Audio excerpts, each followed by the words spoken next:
Alberta Primetime with Michael Higgins.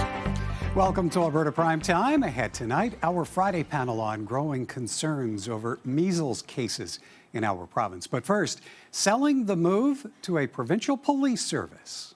We're seeing is that more officers, better service, better oversight, and ultimately cheaper.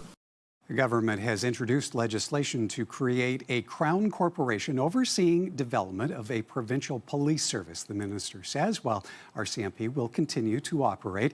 This move gives municipalities options, and further, that of the roughly 1,200 sheriffs working in Alberta, 600 could quickly join the independent agency. Joining us now, Tyler Gandam, president of the Alberta Municipalities and mayor of Wetaskiwin. Mr. Mayor, welcome back. Good to see you. Good afternoon. How are you? Well, I'm doing well. I want to ask right off the bat, though, because we've discussed policing on many occasions before. So in the government taking this next step to create an independent police agency, what kind of conversation is now happening around municipal council tables? You just heard the minister say that there's going to be a higher level of service. It's going to be cheaper. We'd like to certainly see how that's going to be. One of our big concerns is the response time that our rural communities are seeing for police response. So it'll be great to hear that we're going to have a faster response time and a higher level of service especially for our rural members. So yeah, definitely interested in having that conversation. Okay. So having a conversation, but how do you weigh the minister's claims of cost savings, of more officers, better service? What do you have to go on? Yeah, so far nothing. When they proposed this about 4 or 5 years ago, Alberta Municipalities was opposed to what the provincial government was proposing for a provincial police service because it was going to cost the same amount of money. We were going to have the same amount of officers, and then we were going to have, at that time, about a $400 million transition cost to move to a provincial police service versus what we had in place now with the RCMP. I would love to hear how we're going to save money on this, and I want to know how we're going to improve the level of service for those rural communities that are struggling with RCMP or police response times. Okay, so in presenting this as an option for municipalities to explore, what does that say to you about how the government is now approaching its push to create a provincial police service? I think having options is fantastic. We look at Grand Prairie now, who is switching to a municipal police force, and the province allowing them to move towards that, and also helping fund that transition cost. So I think it's fantastic that municipalities have the option. Councils who are in the community every day talking with residents and business owners have a really good understanding of the need and maybe where some of those gaps are. So it's fantastic if a municipality feels like a municipal police force or the sheriffs coming in and offering that police service in their municipality is going to do better for them. Fantastic. Again, it's really going to come down to who's funding this and where those cost savings are going to come from. Oh, okay, so if the ball's bouncing into your court, what kind of pressure does this then put on municipalities as the government moves forward? I think those who have contracted policing with the RCMP, I don't think it changes much for them. The province is saying that we're going to be able to keep the RCMP, and if that's the will of that municipality and that council, then I think things are status quo. Where I think we're going to see the change is in the smaller communities under 5,000 or those that don't have detachments in their municipality or in their community, having that option of a provincial police service being able to provide service there versus the RCMP coming from a neighboring detachment. Is there a momentum shift underway to lean more to the government's moves? Because in the past, there's been opposition coming from municipalities.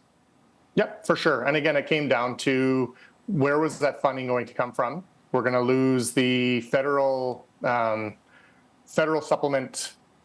Sorry, we're going to lose that federal. I'm losing the word for that. So what, 30%, right? Coming from? Well, it's 30% for municipalities under 15,000 and 10% for municipalities over 10,000 or over 15,000. So about $170, $180 million that the federal government subsidizes police in Alberta or across the country. But yeah, $170, $180 million plus the transition cost to move to a provincial police service.